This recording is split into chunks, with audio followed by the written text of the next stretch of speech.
নমস্কার বন্ধুরা, আমার চ্যানেলে স্বাগত। আমি আজকে দুপুরের খাবার নিয়ে চলে এসেছি। আমি আজকে করেছিলাম মূলো শাক ভাজা, আর ছিল কচু বাটা, নারকেল দিয়ে করেছিলাম, আর করেছি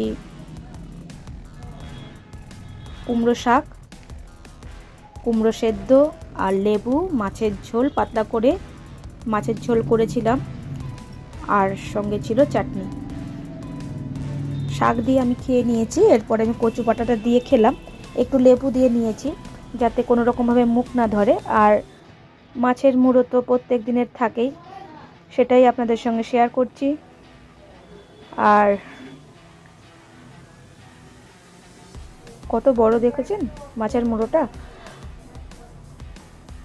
আর শিম দিয়েছিলাম, ফুলকপি, আমার খুবই ভালো লাগে ফুলকপি দিয়ে লেবু দিয়ে মাছের ঝোল খেতে। আপনাদের কেমন লাগে অবশ্যই কমেন্টের মাধ্যমে